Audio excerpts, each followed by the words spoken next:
So all of the fallout from this Uma Thurman Tarantino thing has been interesting. Tragic.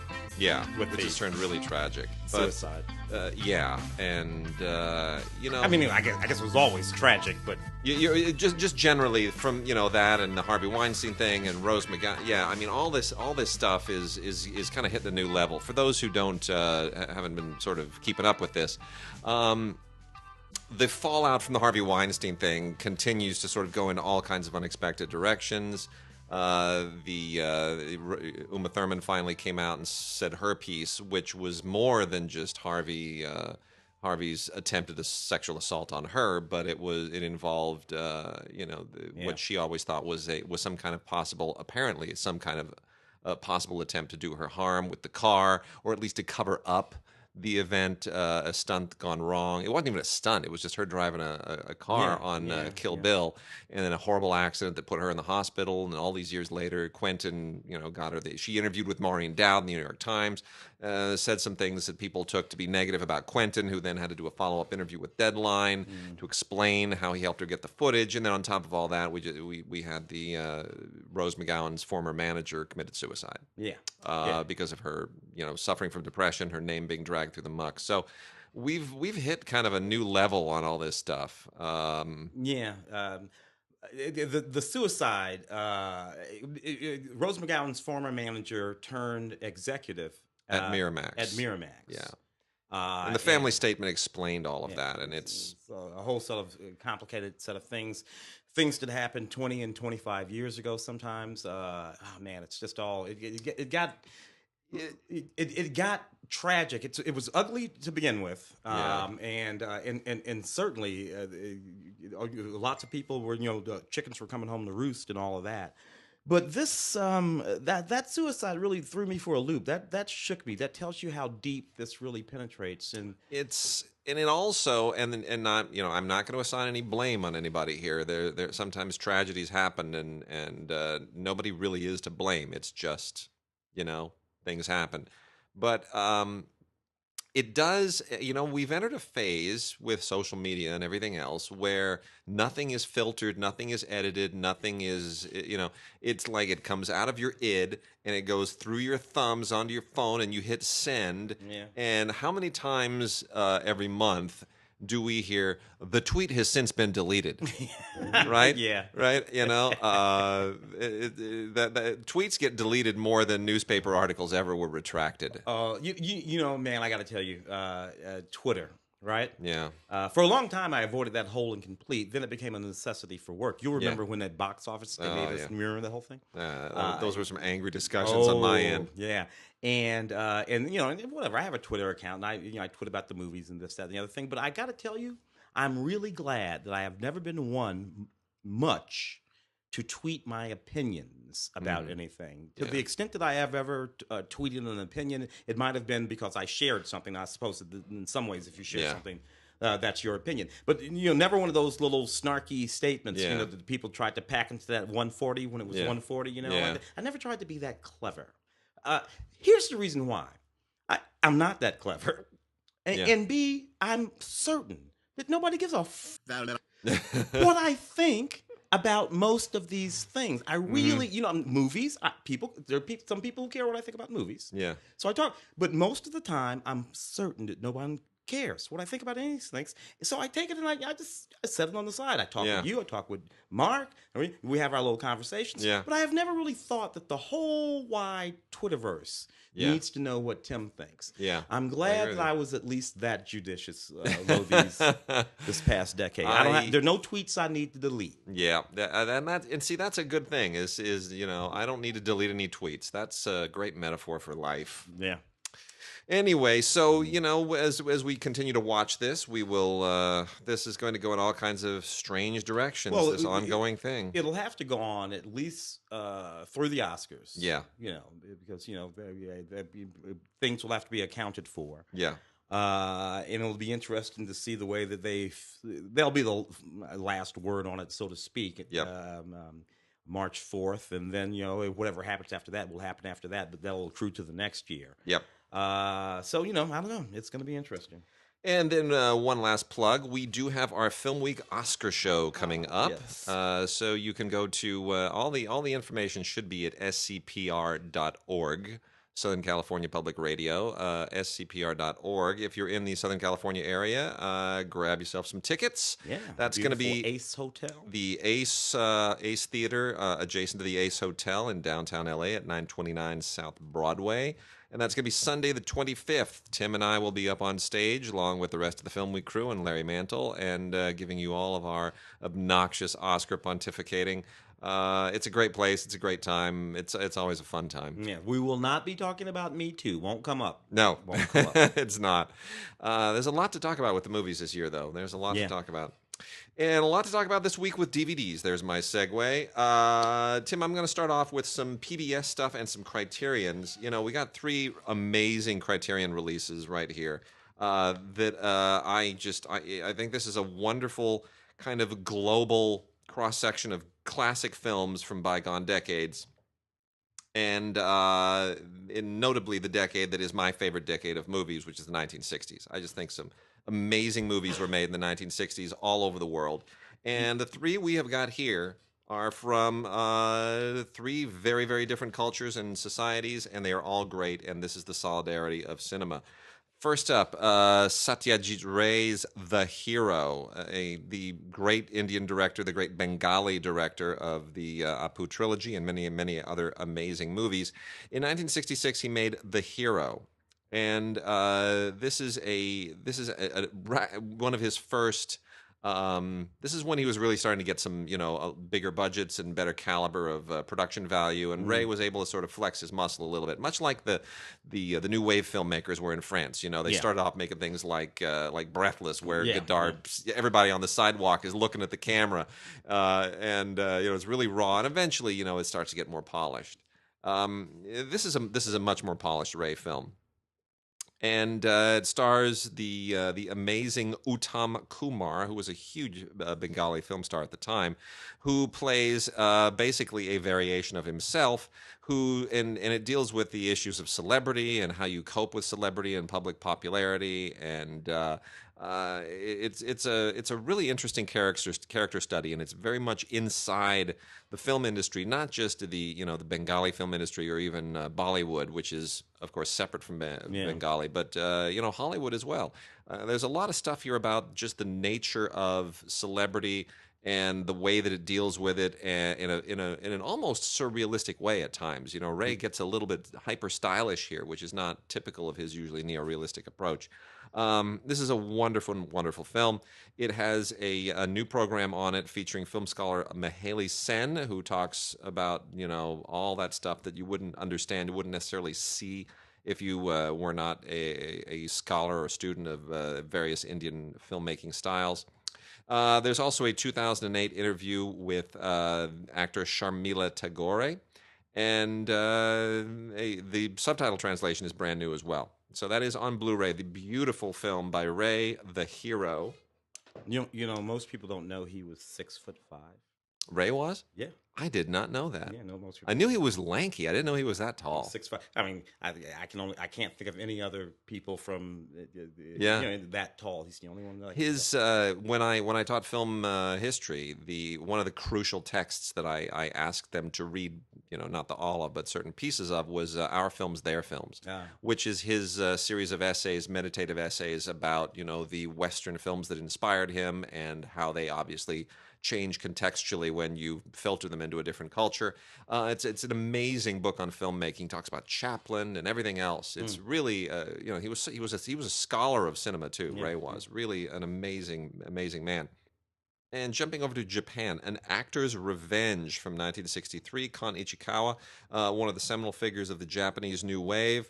I love the Japanese New Wave. I love it for its rich diversity and the fact that it is just all over the map. There's no it's not like the French New Wave or German, the new German cinema, where there's the young angry men. Or the thing that they do, where you can't say, oh, they all do a thing.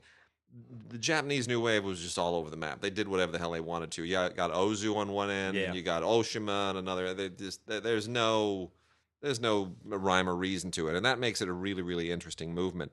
This is a really good film. It's not one of my favorites, but it really represents the sort of surreal, hyper theatrical end of this. Kan Ichikawa here kind of tapped into kabuki theater to create the whole hyper stylized, very theatrical nature of this film. It is. It takes a little getting used to. It feels a lot longer than its 113 minutes. Um, but it's very very interesting. If you know more about kabuki theater, you'll probably enjoy it a lot more. It deals with this female impersonator and who's trying to get vengeance for her parents' deaths, and it becomes a very interior journey as much as it is a movie about revenge. It's really beautifully shot, unbelievably beautifully shot. The transfer is really fantastic. Unbelievable widescreen, 2.39 Yeah. widescreen here. And the Japanese use scope probably better than anybody else in movie history. Yeah. Really tremendous looking film. So I would recommend a big TV if you're going to watch this, because if you're watching on a smaller TV, that 2.39 is going to look like a little ribbon through the middle of your screen. You want to soak this in, and better if you watch it on a 4K TV with like some Oppo up conversion. It'll really really do it a justice. This is a 4K restoration, of course, not 4K. It's a Blu-ray, but it comes from a 4K restoration. Sound is great. There's a 1999 Directors Guild of Japan interview with Kan Ichikawa, and a new interview with Tony Raines, who is a film critic and a programmer, and a really, really interesting essay by our LAFCA colleague Michael Schragow. Yeah. So there's some great stuff here, and this is one of the oldest films in the Criterion collection. This was part of the Janus library long ago. And then the last Criterion title is the Oscar winner from 1963, Tom Jones by Tony Richardson, which was one of the British New Wave films that sort of put them over the top. Also 1963. And Tom Jones is a really interesting film for a lot of reasons. This includes the original 1963 theatrical version at 128 minutes, as well as the 1989 restored director's cut, which is shorter. Tony Richardson, God bless his heart, took a look at what he did as a young man in 1963 and said, I fell in love with a few things a little bit too much. Let's make this film better. And he took 7 minutes out. Smart man, right? God bless him. Anyway, David Warner. I love David Warner in that movie. He's so good. Everything in this movie is this is a little bit of a wacky movie too. Oh, You gotta remember, this was the film that won Best Picture the year after Lawrence of Arabia. And so you have a bit of a British moment there, but two very different directors. David Lean, very much rooted in the classic style. Tony Richardson, part of this new kind of crazy, funky 60s movement.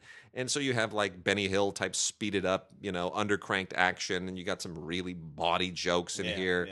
There's a lot of, sex is a big part of Tom Jones. Everybody's trying to get in Susanna York's. Yeah, it's fantastic. You couldn't get away with any of that today. Based, John Osborne, the great playwright, adapted it. It is a really, really, really fun movie. You just have to remember it's very much of a moment. And Albert Finney, won Best Actor for this, and it's one of those Julie Andrews moments, right? He was originally supposed to play Lawrence of Arabia, didn't get the part, and then the year after Lawrence of Arabia wins, he takes home Best Actor. So it's great.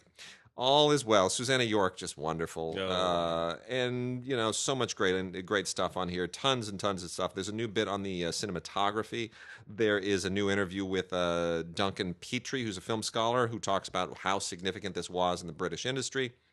A 1982 episode of the Dick Cavett Show with Albert Finney. Oh, get out! Isn't that great? That's fantastic. It's fantastic. It's so good. And they talked to Vanessa Redgrave as well about Tony Richardson, who of course was her husband. Yeah. And it is why all of Vanessa Redgrave's daughters, Jolie Richardson, Tasha Richardson, why their names were all Richardson. Yeah. He was their dad. So Tom Jones, another wonderful Blu-ray from Criterion. And should I blow through the Go. Yeah.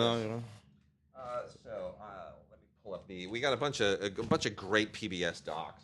And I'll go through these fairly briskly because they're all worth checking out. So here's what we got: Slavery and the Making of America, narrated by Morgan Freeman. PBS documentary, 4 episodes that deal with the economics of slavery, which is something nobody ever talks about. It's Very solid documentary film. Really good, right? It was an institution. We fought a war over it. We got rid of it. And nobody ever talks about, one reason that the South didn't want to get rid of slavery was their economy depended on it. It was built on it. And it was built on it. The movie Mud is one of the movies. And that situation, that sharecropper, tenant farmer situation, comes out of the collapse of the slave situation. Yep.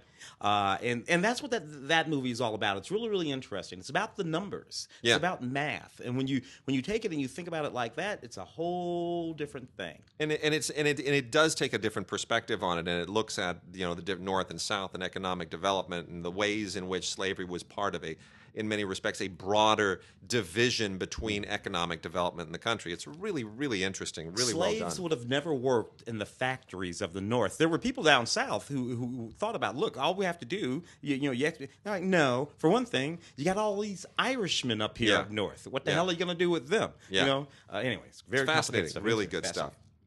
Extreme Animal Weapons. This is an episode of Nova that is totally awesome. It'll make you scared of animals. But basically it goes into why animals have the defense mechanisms that they do, from stingers to antlers to horns and everything else. Really, really cool episode of Nova. A lot of fun. Gets into pretty violent stuff, too. Seriously, when rams lock horns, man, that is just brutal. Oh, the thing animals do to each other. Another episode of Nova called Bird Brain, Discover the Intelligence of Birds. Which are dinosaurs, by the way. Most people don't know that. Yeah, right? Yeah, birds are dinosaurs. Birds are more closely related to dinosaurs than reptiles. Yeah. Because of the feathers and the warm blood and the whole thing. The structure of the legs. And we know some wacky crap, dude. We do. It's kind of weird. But in any case, this is really fun. The thing that clearly they didn't look at, though, are hummingbirds, which are the stupidest creatures on the planet. I love them, but they do not have the common sense of a subatomic particle. They are the dumbest things I've ever seen. They are dumber than pigeons. Pigeons are smart enough not to fly into your house and then not know how to get out. Hummingbirds, I'm just going to share a thing here. What's going on? Some years ago, hummingbird flew into my mother-in-law's house around Christmas time. Apparently because it wanted to sit on top of the Christmas tree. We were on ladders and on chairs with mops and brooms swatting through the air with wide open sliding glass doors trying to get that thing out. It could not find its way out. It's like we shut the lights out. We covered, like there was outdoor, that giant opening will take you back into the world. This thing would just not. It took about 45 minutes of 4 people chasing this thing from chandelier to treetop to finally get it out. Could not figure it out. That's hysterical. At least with flies. When I used to get flies. Even bats. Bats are trying to get the hell out. A common house fly comes into a room. I would make the room dark, cover the windows, open up one door. It would see the light, goes for it. The light. Yeah. Hummingbirds are not as smart as a housefly. They're stupid.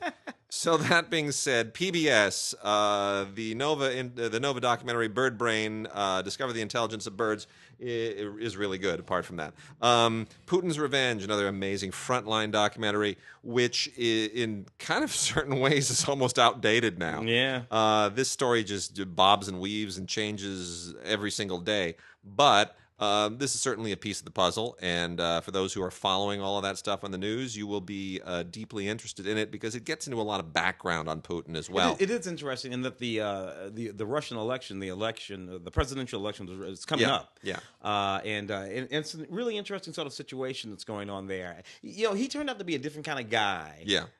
Than I thought he would be. He did not strike me as one who would just go for the old school sort of oligarch, Stalin-esque sort of thing. No, it's really disappointing. The Gilded Age has been one of the latest pieces of American experience, and it's really great. There's still a lot of discussion about, was the Gilded Age a good thing, a bad thing, an essential thing, an avoidable thing? What's the fallout of it? This is the moment when the Industrial Revolution sort of just exploded and created. It's much like the digital revolution. Yeah. It's created a whole new strata of millionaires and wealth that wound up being concentrated in certain industries and certain places, and you had sweatshops, and we weren't quite ready for how to deal with it. New ways to work, And earn money. industry, steampunk and all that kind of stuff. Yeah. But it didn't occur to us that children probably shouldn't be doing this work, and very often we would kill the children. And it was the first time in history that wealth was divorced from land. Yeah. Where it used to be understood, if you're wealthy, you owned land. If you wanted to become wealthy, you needed to own land. No, now you could be a textile merchant. You could be a banker, or just a banker. Yeah. You could be a middleman. Yeah. Connecting money to money and making money, and you could be somebody who literally didn't own a scrap of land, and you were worth millions. Yeah. So there were suddenly all kinds of ways that democratized earning money, but didn't necessarily do it in an equally measured way. So it's a really fascinating period of history. They are very good about not taking a side and sort of just laying out the era, and it of course comes on the eve of getting the television series, The Gilded Age, which is supposed to premiere on NBC, I think, next fall. Look, we got Carnegie Hall, so it's there. So that's the sort of the semi-sequel series to Downton Abbey in many respects. Queen Elizabeth's Secret Agents, a BBC documentary that was aired on PBS, which is kind of sort of a docudrama-ish thing, but this gets into the history of kind of medieval espionage, and it's fine. I thought it could have been a little bit less, I don't know, sensational. Maybe a way of putting it. It feels like the mixture of the dramatic stuff, the recreated stuff, felt a little bit forced in some respects. I know you and I aren't really fans of that. But, that's okay. Arctic Wolf Pack, installation of nature, just deals with Arctic wolves, and it's great. Good photography, wonderful narration by Campbell Scott, and it doesn't really break any new ground or anything, but you got to be impressed by people who go and do that Marlon Perkins thing and hang out with the wolves forever. American Masters continues to be a great show. I love that Bob Hope doc. This is Bob Hope, and this is the director's cut, 2 hours long, and I still feel like it doesn't fully get underneath the skin of Bob Hope, because there's a lot of Bob Hope stuff that ain't so flattering about Bob Hope. Yeah. So, but he, you know what? He's an American institution, and they dug up everybody to talk about him, from Woody Allen to Conan to our friend Leonard Maltin. They never really, for whatever reason, Bob's, peccadillos. Yeah. Bob liked the gals. Oh yeah. But he was married to Dolores. Yes. And talked about Dolores. Yeah. And loved was with Dolores, everything and all there. But Bob, but it just never came up. No. I mean, we even talked about it with Bing. Well, Bing actually got sure. But not with Bob. Never came up. Well, in any case, this is great. This is really, really good American Masters filmmaking. And then we've also got, let me pump through these last four real quickly. 2 more Novas. Killer Hurricanes and Killer Floods, which will make you just absolutely terrified to step outside your front door.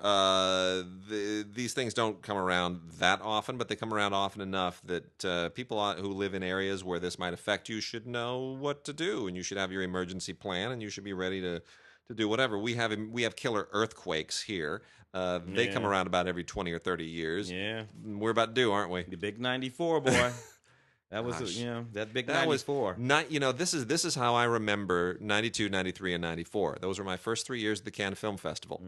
92, while I was on my way to the Cannes Film Festival, the LA riots broke out. 93, nothing happened during the Cannes Film Festival, but later that year, almost saw my house burn down. Oh, I remember, dude. When the big Malibu fire came through and scorched 350 homes, including all 4 homes around us and half our backyard. Oh, yeah, so, it was crazy. That was horrible. You remember the Oh, yeah. Yeah, that was a lot of clean out. And then 94 was the earthquake. Yeah. On Martin Luther King Day. Yeah. I remember that very well. At 4 o'clock in the morning, it was crazy. It was insane. And I was working Entertainment Today at that time. Yeah. The Santa Anas were. Oh man, it was. Man, the Salazar family nearly moved back to Long Island. Yeah, that really.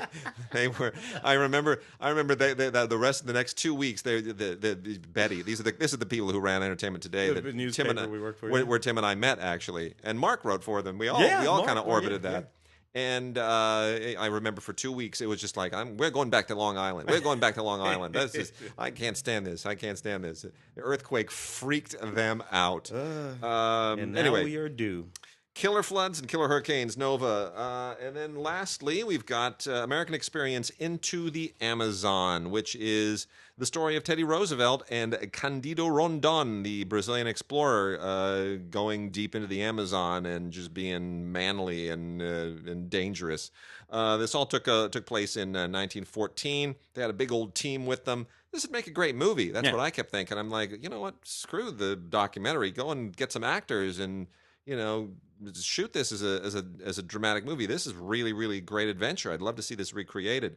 There are things that happen along the way that make this incredibly dramatic. It's not just a bunch of guys go down, shoot, do a little bit of hunting, enjoy the Amazon, take a tour, and come home. There is crazy stuff that happens that you could not write into a script. You've got to check this out. Into the Amazon by American Experience. What a great subject.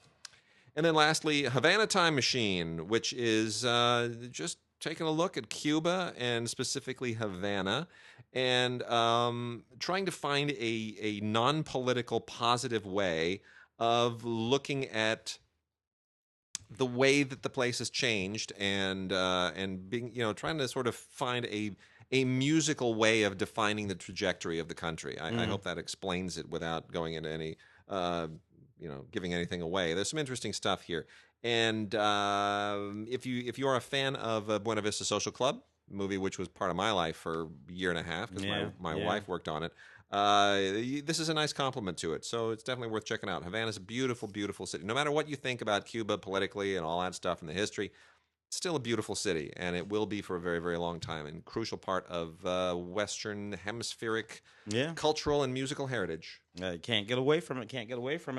Want to pop over to a little bit of TV? Yeah, let's do it. Animal Kingdom, the complete second season. Animal Kingdom, of course, based on that wonderful movie, the wonderful Aussie movie. But this takes place here. Exactly, but this takes place here. They transfer a lot of stuff, there, including the great Ellen Barkin. What I like mostly about this is you get to see people you haven't seen in a long time. True. On the show, but it's more or less the same sort of gritty family dynamics going on here. This particular season is about a big old heist that they're trying to pull off, which is neat enough. Special features includes a featurette and some deleted scenes and whatnot. Interesting stuff there. Homeland, believe it or not, Homeland started in 2011. Mm-hmm. Man, that's a while ago. Crazy, right? I think about Claire Danes. First of all, Claire Danes for me will always be, my so-called life. Yeah. Claire Danes. Fell in love with her way back then, and had an interesting sort of little movie career for a while. Claire Danes. She did. Yeah. Before this series caught on, and she sort of grew up on this series where she plays a bipolar CIA. Man, is she bipolar operative. Have you seen the new season commercials? No. Look, if she's been out of her mind in previous seasons, she's cranked it up to 11 from what it looks like with the new season. She's just completely out of her mind. She's flipping out. To be honest with you, I always found that theme in this show as just a little forced. Bit. Yeah, I'm like, really? Yeah. You got to make her bipolar. Like actually bipolar, and the worse she gets, I get it. She's good at the thing that she does, but I mean, that chick is bananas out of her mind. She's gonna get us all killed. Like making Tony Shalhoub. Yeah. Giving sort of disorders and disabilities to characters. The little glitchy guy. Yeah. Anyway, whatever. That's what this is. Complete 6th season. Lots of special features over there. Jessica Biel and Bill Pullman in Sinner. Season 1. Did not watch this while it was running, and then when they popped up, I started checking them out, and actually it was pretty good. Jessica Biel is quite good in this series. Young mother, who she plays, and there's just this startling sort of act of violence. This career, she's got this little boy. This is right. Did she do it? Did she not do it? One of those kind of things going on. A lot of bonus features here, and again, this is where great actors go to hang out. Bill Pullman who was in the Ballad of Lefty. Oh, the Ballad of Lefty Brown. Yeah, which we talked about like 2 weeks ago. yeah, I think it was. it's a really kind of neat little western. Yeah. You like Hostels a lot. I like the Lefty Brown movie. I liked them both. It's a different kind of movie than Hostels, you know. Yeah. But I like the movie. Anyway, Bill Pullman still knocking it out, so that's outstanding. And then we're gonna do well. Actually, we're moving on here. This is the complete. This is Master. The Lee Van Cleef, Timothy Van Patten series. This is so cool. I know. That thing is what it ran for like a half a season, I think. It didn't even, but it was, it was like the first attempt at doing kind of a martial artsy samurai thing for TV. I remember this is like the early 80s. Yeah. About 1984.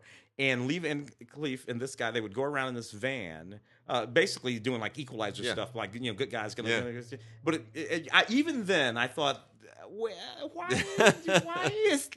the martial artists a middle-aged white guy? What's going on here exactly? It's a little silly, but it has a cult following. Yeah, it was a lot of fun actually. I really liked, but I thought it was a little wacky back then. I think I've always wondered why Lee Van Cleef continues to have this long following, and he does. He casts a long shadow as a character actor, and I think part of it significantly has to do with his role in. Well, he was Escape from New York. Yeah, that's it. There's Escape from New York. Oh, you can go way back. Of course, you can go back, but there was a certain generation that discovered him in Escape from New York. Yeah, and hadn't known him from before that. From the spaghetti western stuff. Yeah, and that sort of has maintained his popularity with a generation that's now in their 40s and 50s. And he learned to sort of wink and smile at himself a little bit by the time you get to that series. That's for sure the master. You got the Kids in the Hall. Kids in the Hall. The complete Kids in the Hall is out again with from Mill Creek. With a digital copy and DVD set. This is if you've missed any of the previous, I think this may be the third or fourth time that complete series has been released. It's worth picking up if you don't own any of the others. Kids in the Hall was one of the sort of seminal sketch comedy shows. Yeah. A bunch of guys out of Canada, very much in this sort of SCTV vein, but edgier. Yeah, they took crazier risks. Well, they played with the fact that some of the members were gay. Yeah, and worked with that. Kids in the Hall is going to be about late '80s, about 30 years ago, right? Yeah. SCTV just a little bit before that. So they played with some of that stuff. Came up with some really sharp characters. Ran for 5 seasons and leaned into it. They really gave us Dave Foley. Some really great stuff. There are a lot of actors came out of this. None of them went on to those kind of. Super careers that we saw for people from SCTV or from Saturday Night Live. If you come out of Saturday Night Live with a head of steam, boom, you got a movie career, or a TV career at the very least. A shot at it at least, yeah. Yeah, Dave Foley's sort of the one. News radio, yeah. Dave Foley kind of is the one. There are a few others who made a decent go of it. Kevin McDonald, Mark McKinney. None of them really ever just blew up big after the show, and that's too bad. I keep hoping they will. Scott Foley was always just fun to watch, but he would pop up here and there. Yeah. You would have thought that there would have been some sort of, Scott Foley, comedy hours. Well, I mean, he did voice the lead in Bug's Life. True. Which is a big deal. Yeah. So anyway, it's a lot of fun. I still do that to people. This is how I know I'm really old. Whenever I'm around anybody who's in their 20s, even their 30s, and I go like this, and I go, "I'm crushing your head." They have no idea. They look at me and they just think, "You are a weird old dude, man." It's like, no, it's a reference. Say something about Mr. Bill, and then have like Mr. Who? Never mind. That's crazy. Yeah, anyway. 100 Years of Horror, hosted by Christopher Lee. This is the one-season series that ran back in 1996, hosted by Christopher Lee, which was actually kind of neat. Everybody would show up in this series. Of course, you're Roger Corman, but he had interviews and footage as he talked about all of the great horror films over the years and played clips and everything. So you see Boris Karloff and Bela Lugosi and Lon Chaney Jr. and Vincent Price and Cushing and Claude Rains, just all of that stuff, and references to the Mummy and the Wolfman, all those great old Universal. Carl Laemmle, with Christopher Lee sort of working his way through all of it, doing that thing that he does, in the way he does it. So this is that, and it's pretty neat. I actually remember watching this every Saturday. It was a syndicated show in the 90s when it was coming on. Love that show. So new movies, we've got a 4K Ultra HD Blu-ray digital copy combo set with HDR high dynamic range to make your enjoyment even better of Daddy's Home 2. That's what you want to max out your home theater experience for in 4K Ultra HD with HDR to watch Daddy's Home 2. Mel Gibson's crow feet have never looked so pronounced. John Lithgow's freaking goiter and bald head, they just blow up on your screen. So here's the deal. That's such a terrible movie. Here's the thing. I will, in fairness, say this comes with a bonus digital copy of the original Daddy's Home. So if you didn't see the original Daddy's Home, they are trying to coax you into getting this to say, well, we'll let you clue you in on the original movie, get your bonus copy. Here's my advice: go buy the original Daddy's Home and don't watch this.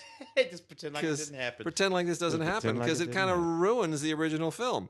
The original Daddy's Home I thought was a really very cute, clever, smart movie and some great jokes. This is like if somebody told you a great joke and then didn't stop at the punchline and then kept on telling you stuff that wasn't funny and then started to explain it. It just doesn't work at all. It's really unfortunate. They sort of ruined a good thing. The idea, of course, is the same thing that you got with Meet the Fockers, which is, you took a great idea and let's add another generation on top of it. And, hey, we'll cast Mel Gibson as Mark Wahlberg's dad and John Lithgow as Will Ferrell's dad, and now we get double the fun. And everybody got to buy that second beach house. That's all that matters. Yeah, I guess. Anyway, it does. It's just, and on top of that, there's and again, if you haven't seen Daddy's Home, I'm not going to give it away, but there's a terrific gag that comes at the end of Daddy's Home, which ties into another movie, another comedy, and which ties into an Amy Schumer comedy. I will leave it at that. And it's a great reference, and it's really funny.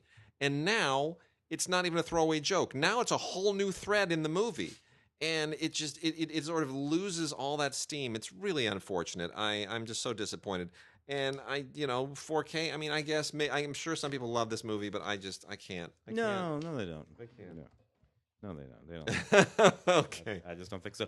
New movie, Roman J. Iswell Esquire, which I think we thought we might have been talking about. Well, he's nominated. He is in fact nominated. Yeah. Which and if there was one thing to happen vis-a-vis, it would be his nomination. Because he's, to the extent that this movie works, and I actually rather like this movie. Right, I like it thematically. I like what it's about. It's about this this attorney, this sort of savant attorney named Roman J. Iswell Esquire. Whose mentor passes away and sort of leaves him out there in the wind because he's always had this sort of sheltered environment. Yeah. And he goes to work with Colin Farrell at this sort of sharky law firm because he is, in fact, a bit of a savant. He knows the entire California penal code, all of that kind of stuff, right? Yeah. And he has this thing that he wants to do. And there's a twist and a turn and all kinds of things happen in the movie. But what we're really doing is hanging out with this guy inside his head, inside this person who's on the spectrum. He's on the Asperger's spectrum. And working through his sort of very naive, almost childlike understanding of what the law is and the way it ought to work. And feeling all of his pain when he sees it not working. And I don't know, it's a very moving thing for me. And I love the way Denzel put on 25 or 30 pounds and got himself that big old bushy afro. And he's roaming around all the time, listening to that Walkman, actually a Sony Walkman. Music from the 60s and 70s and 80s, and I get that this movie doesn't work completely, but it has this interest, and I like where it's coming from. Denzel has crossed a certain threshold, and I'm very happy for him because it takes a long time and a lot of work to cross that threshold if you can, and there are very few who have. Jack Nicholson crossed it. Yeah. Meryl Streep crossed it, and Morgan Freeman crossed it. Yep.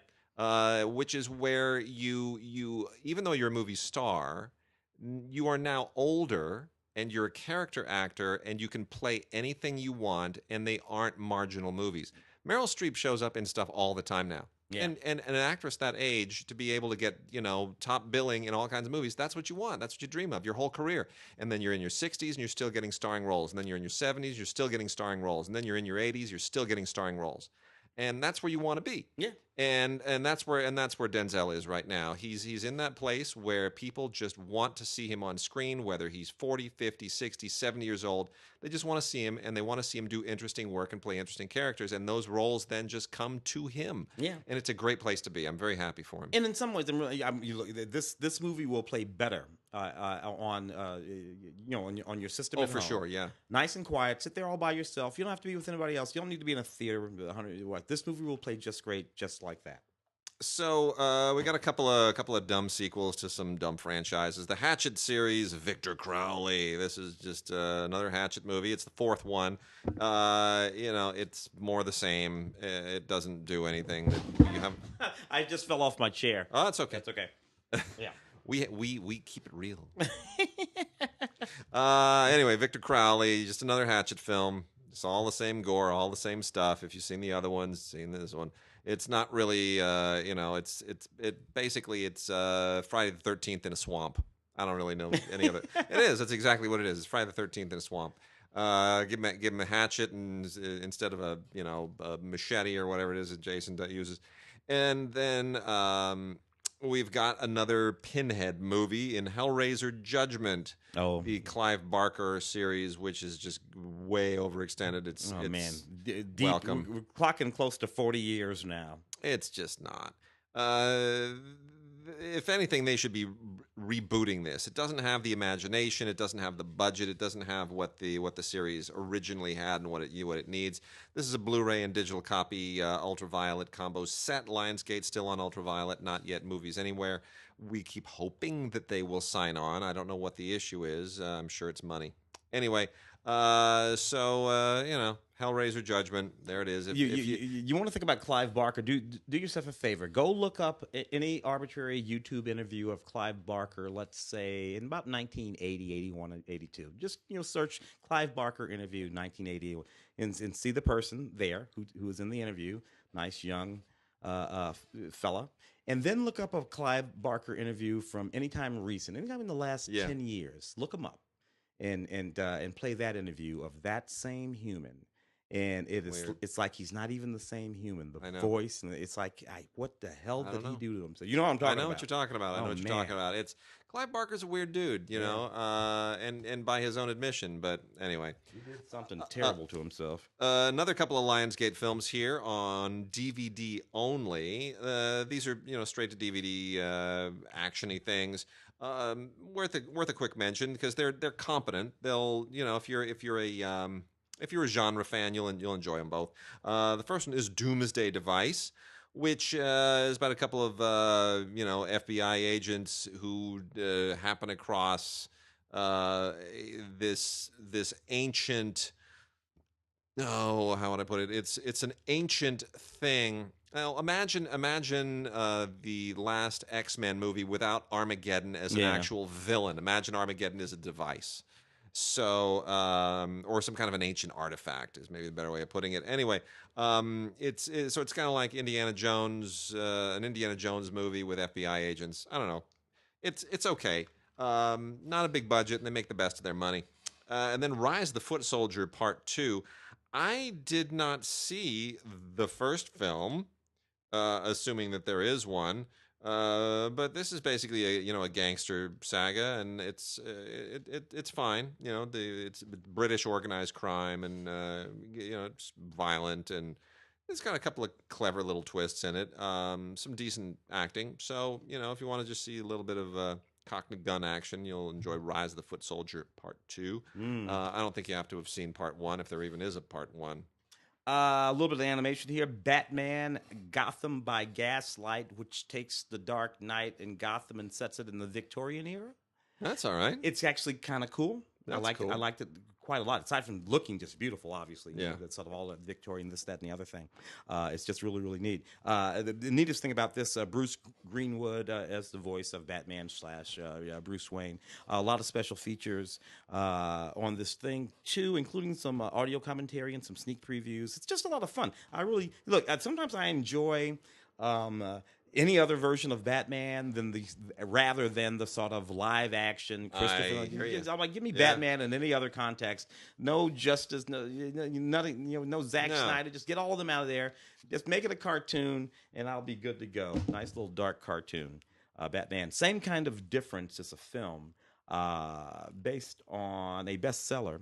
It was sort of an interesting thing. It was a critic's favorite and everything. The movie didn't do all that well. Greg Kinnear and Renee Zellweger in this movie. It's about this guy. He's an art dealer, very successful. He's married to Renee Zellweger or whoever she's playing anyway. And some things are kind of going sideways. He meets this homeless guy played by Daman Hanshu. Yeah. And the whole sort of his involvement with the homeless guy. It's one of those. You remember a wonderful cast in film, Silverado. No, not Silverado. Grand Canyon. Love Grand Canyon. Grand Canyon. It's one of those where people who are not likely to meet, except for that sequence in Grand Canyon with the when Danny Glover and Kevin Kline meet with the broken down car after the Laker game. The Lakers game when the Lakers still played at the Forum. At the Forum. Yeah, I thought that was a beautiful. This is one of those kinds of movies. Yeah. And it has those kind of moments in it. And I rather like it quite a lot for that. Commentary on the Blu-ray from director Michael Carney and the writers Ron Hall, who actually is one of the characters being played. Neat little movie adaptation of a book. So Angela Robinson wrote and directed a movie called Professor Marston and the Wonder Women, which by both open design and original intent was meant to capitalize on the success of Wonder Woman. Mm-hmm. Now, here's the backstory on this, if you don't know this. Marston was a professor who actually did, in fact, create Wonder Woman. It was almost because he couldn't get work any other way. He'd lost his job as a professor, and so he created a comic book to sort of promote certain ideas about gender and sexuality, to sort of put this into a pop culture into kind of a pop magazine format, a pulp format, and wound up striking it rich with Wonder Woman as a hero, as a heroine who wound up becoming part of the DC Comics universe eventually. What's not often known about Marston is that he and his wife and their one-time assistant, and his wife was a very distinguished professor in her own right, they lived for decades in a polyamorous relationship. This was effectively, two wives and one man. I wouldn't call it polygamous. It was really polyamorous. Yeah. Because he was only married to the wife. He was married to the wife, but the wives also had a relationship. So It was literally not. It was a complete and perfect love triangle, and it was known quite openly at the time among most people that were in their company. And they were thought that they were sort of weird about it. So this takes a rather sensationalized approach to it. It tries to sex it up a little bit too much. Luke Evans plays Professor Marston with that square jaw of his dazzling good looks. Somebody go out and look up the actual Professor Marston. That's it. Rebecca Hall, who is no slouch, plays his wife. Somebody go up and look up his actual wife. Bella Heathcote, the gorgeous, fetching Bella Heathcote, plays that shy young thing that they invite into their perverse marriage. Now I haven't looked her up, but somehow I've looked up the other two. I really have. I'm not being mean. The end of the movie has photos of the real people over the credits. Yeah. And when that happens, you go, really? Like, what? Really? It's just like... Because that ain't... okay. I don't want to have sex with any of you people. All right? So you're freaky with your Wonder Woman. And it's just, I could have recommended some actors to play them, and the movie wouldn't have... If it wanted... But, they were doing a different thing. Yeah, they're doing a different thing here. They're really playing the sexy aspect of it, which is silly. It's not a terrible film, but it's just, I wish it were a little bit more, true to the actual events. Which might have been interesting. And last one here, we've got Hangman, an Al Pacino film that just it came and went, like a lot of them, like lately. Pirates of Somalia. Yeah, that thing just came and went. They sent us an award screener of that. I don't think anybody even watched it. Al Pacino is just making movies that nobody sees these days. The Humbling was the last one that I got through. It's bizarre, beginning to end. Anyway, this is financed by Saban, released by Saban Films. It comes to us on Blu-ray and digital copy, Ultraviolet, courtesy of Lionsgate again. And Pacino is kind of coasting here. He's good. The movie's not really up to it. He basically plays a homicide detective, and Carl Urban plays his partner, and they're just chasing a serial killer, and that's kind of it. Brittany Snow plays a journalist who's kind of completes the dramatic tension while we're looking for the killer. But otherwise, there is nothing here that really is all that original or innovative. It's just it's kind of a really formulaic film, elevated by the fact that Al Pacino's in it and has a decent supporting cast. I love Brittany Snow. I think she's wonderful. I'm iffy on Carl Urban, but I always enjoy Pacino. He just somehow makes even dumb stuff look interesting. Yeah. Ooh-ah! Yeah, well, except for that movie. Yeah, I hate what are that you going to movie. do? Wallflower, a couple of television shows actually that I have over here. Seasons 1 and 2 of Wallflowers, which is just a really little cute show. This is mostly about this sort of these gay couples, and they're in this sort of little support group, and none of them can get dates, and they sort of go back and forth, and they create a little family of their own, and it's really cute. And this is seasons 1 and 2, and you'll probably like it quite a lot. Dropping the soap is even funnier. Just the title is funny. And Wallflowers is a web series, by the way. Yeah. It's one of those web series sort of adaptations. Dropping the Soap is behind the scenes of this sort of like soap opera, television soap opera, and the soap opera is going badly, and it's going to go off the air, it's going to fail, and all that kind of stuff. And we're behind the scenes of all of that, and it's absolutely hysterical. Again, sort of gay, comedic, this, that, and the other thing, but it's fun. 10 episodes of that here. Just Charlie, actually, it's a little bit more poignant and more serious movie. It's about a young man who's one hell of a football player, but he's really a girl trapped in a boy's body. One of those kind of things, Sure. And loves football and wants to do all of that, but the gender thing just isn't right. And when he tells people and his football buddies and all that, you're gonna, what are you gonna In do? the era of the Jenners and the Kardashians, that's the right time.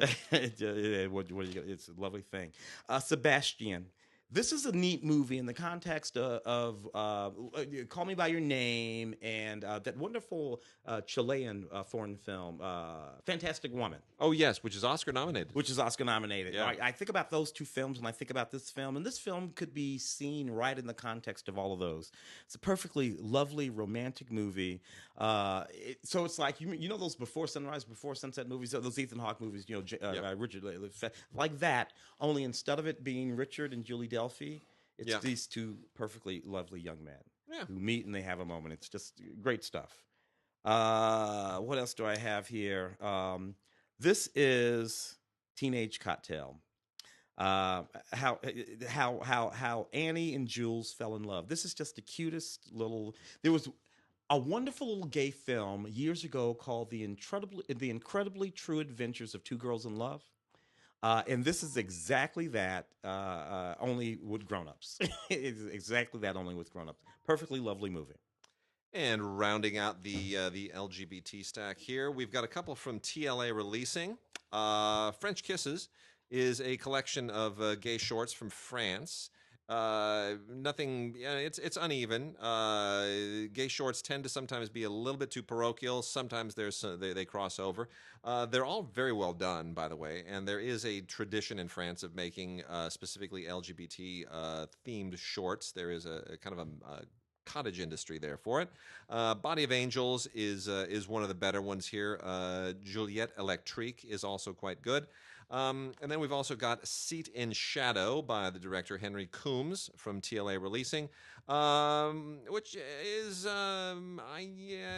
it's a little bit too clever for its own good. It's not poorly made, but it kind of it's the whole there's a psychotherapeutic undertow to this that I sometimes find a little bit too pretentious. But in terms of looking at relationships, it certainly, it's not the worst I've ever seen. And then not really my speed, but I can certainly appreciate the gimmick to it.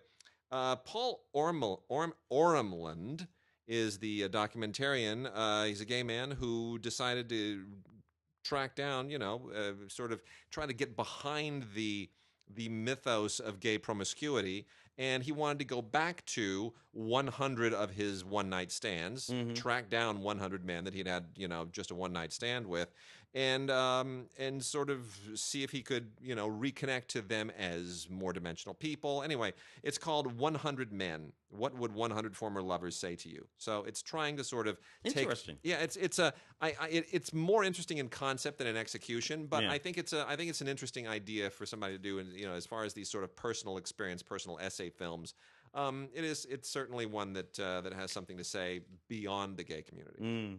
Roman and Ramallo, Part 2. Yeah. Which is interesting because this is sort of a quasi Romeo and Juliet kind of thing. These two families, two crime families. Something happened. We covered the first season of this. I still don't know how to pronounce the title. And then these two young men one from the other family, they meet and they fall in love, and it sort of throws, like I said, Romeo and Juliet between these two sort of crime families, and this thing that happened a long time ago. It's actually quite a good series. The first one for sure, and this one as well. Anyway, nice stuff. So, classic movies. Hell or High Water. If you bought the Blu-ray combo set about a year ago, you're gonna be really upset because they just released the 4K of it, and it's really, really gorgeous. This is a really good movie. Yeah, and well worth its Oscar nominations at the time. Again, Lionsgate and Ultraviolet. So I think you're going to want to hope that Ultraviolet's the Ultraviolet thing that is now exclusively pretty much HBO and Lionsgate. And I think Paramount, is Paramount the one holdout studio on that? Yeah. I think they are. That will all fold into movies anywhere at some point. But in any case, you do at least get that here. Anyway, nothing significantly different. It's the same movie, just it looks freaking gorgeous in 4K, and Jeff Bridges' crow's feet look awesome. They look awesome as opposed to the other guy. Yeah. What else we got? Let's see. Benji. Oh dear. Oh, dude, Benji. Joe Camp's Benji. Absolutely fantastic. I went to this for a friend's birthday. Like a birthday party, like a birthday party, like a little kid birthday party. We were little kids. I was a little kid. It was like, oh, we're gonna go see Benji. Yay, Benji! And we went to the Monica Theater and watched Benji, and that's all I remember. The thing that I love most about Benji is that Aunt B from the old Andy Griffith show. In Benji. Anyway, and I love that it's told from the dog's point of view. Yeah, you're roaming. I don't think we appreciated that at the time. It was perfectly. We were eating popcorn that somebody bought for us. So anyway, here it is, Benji. Special features include a commentary with Joe and Brandon Camp, the brothers who produced and made this film, and a behind-the-scenes featurette, the phenomenon of Benji. Because what do they make, about 3 of these? 2 or 3 of these Benji movies? Oh gosh, Benji this, and then Benji they remade it some years ago. They've been trying to ride the Benji train. I don't know why it was never that popular. Ride the Benji train. Yeah, I love the notion of that. Some older classic stuff here. 3 from the Warner Archives that are really, really worth checking out. I love it when they just really dig deep. The people at Warner Archive are just so much fun. Got an old First National film here called Goodbye Again with Warren William and Joan Blondell. A whole lot of fun in this. This is one of those Battle of the Sexes movies from the earlier days, and it is still just totally works. Joan Blondell is so just wonderful. I just one of those old actresses I just can't get enough of. And then Richard Barthelmess in The Finger Points, which is also I think this is pre-Code, actually. This was also a First National film. And this is a gangster film, basically. That was the era of gangster films, and Warner Brothers kind of ruled it at the time. Yeah. It was First National, and eventually wound up with Warner Brothers. But there's some really, really great early performances here by actors who would go on to much bigger things, including Clark Gable. And it's that part of it really, really makes it very fun. And then lastly, there is Chances, a terrific performance by Douglas Fairbanks Jr. In this really, really cool pre-Code World War I film that is unlike anything else I ever saw Douglas Fairbanks Jr. in. Certainly, it's sound. We normally associate him with the silent era, but boy, this really it is a lot of great World War I films from the early 30s and the late silent era in the late 20s, and this really this has this has some moments. And Alan Dwan, who directed this, of course, would go on to do a lot of kind of adventure films. We talked Yeah. about one, I think, last week. Anyway, Dwan, really solid director for this kind of material, and it just all clicks. It just all really, really clicks beautifully. So Douglas Fairbanks Jr. in Chances, great pre-code World War I film. Ostensibly directed and produced and directed by Howard Hughes, the outlaw. The film that gave us Jane Russell's Bosoms. Yes, I grew up knowing her for the crossover bra. I didn't realize that crossover bra. Yeah, and I think something to do with orange juice, if I recall. Oh no, that was the other one in Florida. Yeah, down in Florida. Now, Jane Russell was her. This is her in Maryland and all that kind of stuff. This was a fairly controversial film at the time, considered extremely risque. Yeah. Audio commentary by historian Troy Haworth, is that what it is? Haworth, I think. Yeah, there. So anyway, a very interesting film. This is a gorgeous 2K restoration, and that's what you're really going to this for. Get that 2K restoration. 1943 in black and white. Covered Wagon was a neat movie. Again, another classic. It's set in Kansas, and it's about these two covered wagons that sort of join up what is now Kansas City, and they're going to join together into a wagon train and make the push down the Oregon Trail. And basically, it's about crossing over those mountains. It's about fighting with Indians. It's about doing all the things that those folks had to do back in the day. It's absolutely a stunning movie. Beautiful black and white audio commentary. Also, no, this is by Toby Ronan. This particular audio commentary, and an essay and a short one spoof reel starring Shirley Temple. I mean, it's just more stuff than you can shake a stick at. Covered Wagon, 1923. We have the first of what is going to be a really, really, really cool series from Sprocket Vault. And I love Sprocket Vault stuff. They also dig deep. This is Charlie Chase at Hal Roach, The Talkies, Volume 1, 1930 to 1931. And here there are a lot of reasons I love this. So Charlie Chase, spelled Charley, was a silent era comic who was wonderful. He was sort of the second rung. At the top rung you had Chaplin, Keaton, and Harold Lloyd. And then, at the second tier, there were a whole bunch of different guys, and Charlie Chase was kind of the top of the second tier. But still, that's a pretty damn fine tier. I mean, really, really funny guy.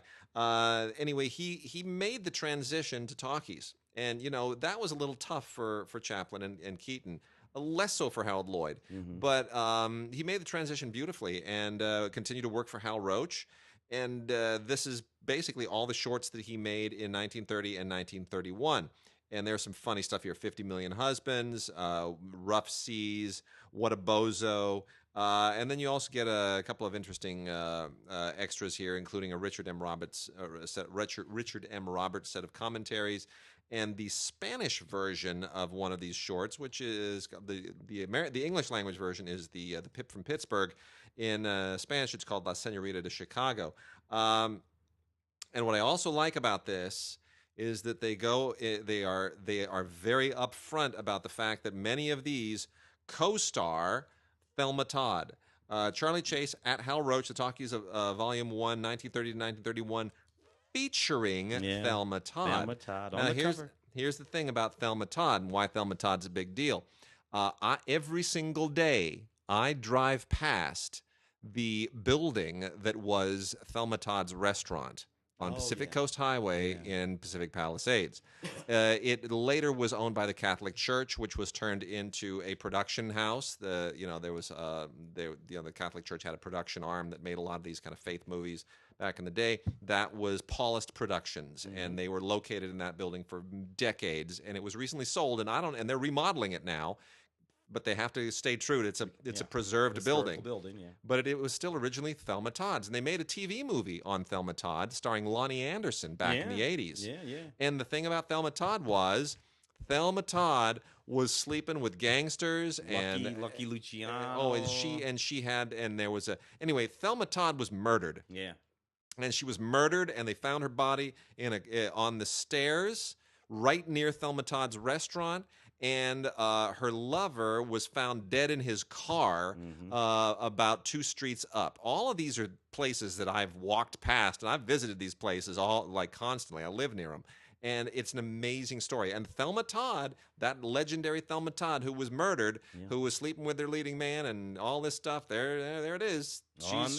She's with Charlie Chase in half these shorts. More than half. Man, amazing. Threads. The tagline for this movie in 1984 when it came out is, "This is the closest that you will ever come to nuclear war." And what it was a documentary-style narrative film about a nuclear attack on Sheffield, England. And it is so good. It was very upsetting when it aired on the BBC back in 1984, and then eventually on PBS sort of around the world, because it felt so completely real. Yeah. The performances and it was shot very cinema verite. Good stuff. This comes with an audio commentary by director Mick Jackson, as well as the writers of the film. Karen Mihar's audition for Apocalypse Now. Karen Mihar, this is her debut film. We know her from Apocalypse Now, right? But this is her debut film. Nice. This film. So this is a very good movie. That, I don't know, in some ways kind of timely. Restored 2K scan. And just a few more things to wrap out the show. Gate 2, which is a very funny, campy, culty sequel to the original Gate. This is from 1990. It really belongs to the 80s. It's very much an 80s movie, like Ghoulies and all that stuff. That's from that same sensibility. Directed by Tibor Takash, who was a real schlockmeister back in the day.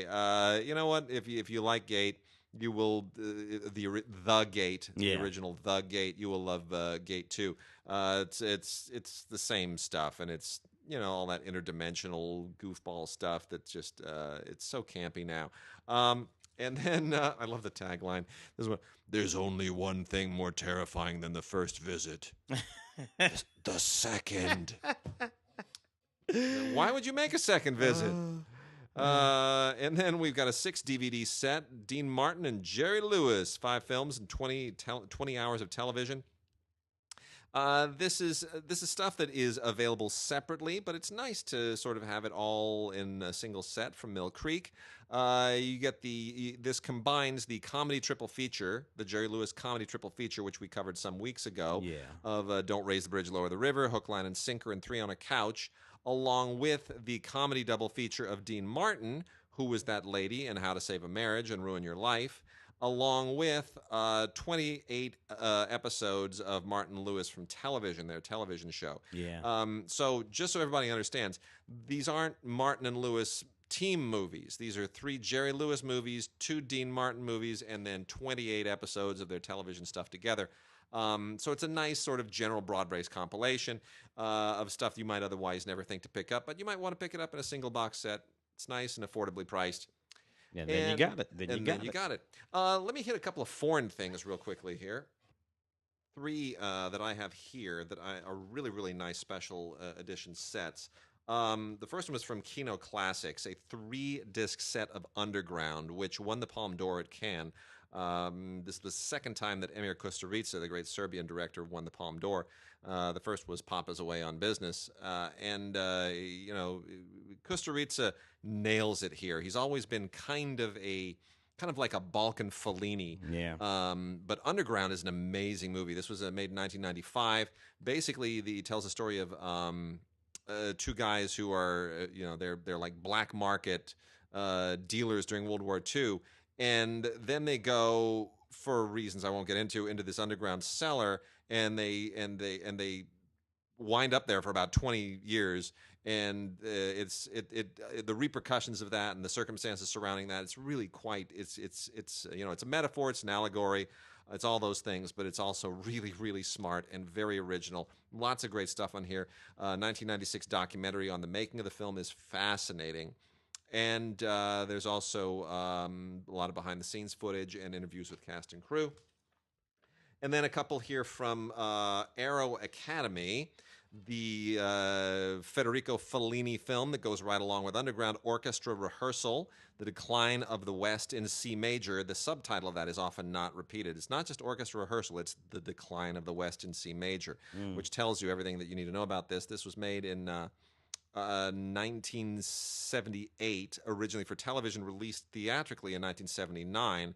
And it's really a surreal, fascinating movie.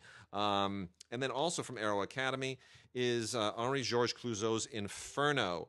This is the film that we gave an award to at the Colcoa Festival some years ago. We gave this our top award, and this is an extraordinary documentary about a movie that never was.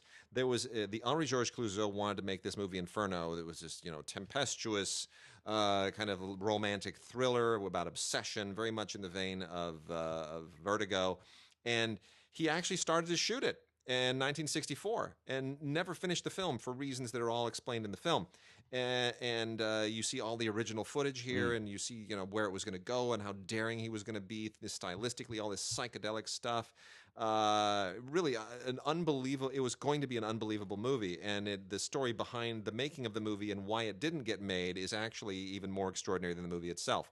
Years later, Claude Chabrol would, of course, shoot the same script in his movie, but that's a Claude Chabrol movie. And if you ever have a chance to pick up the Cohen Blu-ray of that film, you will hear a commentary by me.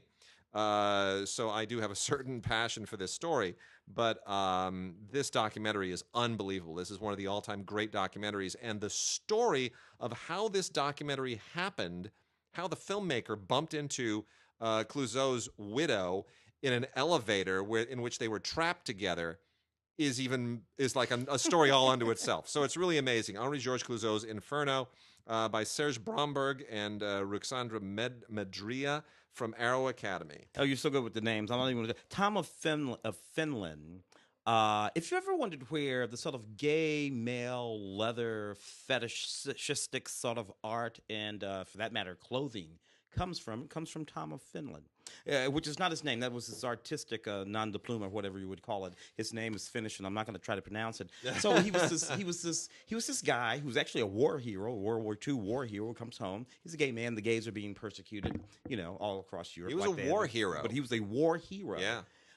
And he refused to sort of acquiesce. He became quite an artist, and that art that you see of extremely buff men, mustaches, and the leather, and your caps. real what's that movie? The Pacino movie from back in the day, Cruising. That look, that's Yeah. that part and parcel of his art and fashion and all of that stuff. And this movie is a biopic about that guy, that man, who was really, an anarchistic sort of figure, an iconoclast. And this is really, really a neat movie about him. He's a gay hero, obviously, but to me, just sort of a heroic figure in general. This comes with all kinds of neat stuff, deleted scenes, and we actually go to Tom's house in Finland in the special features where we actually did a lot of his work, and the campaign, a featurette, just everything you can think of. A really neat piece of history, and it explains something that you might not have known where it came from before. Neat stuff. I like it quite a lot.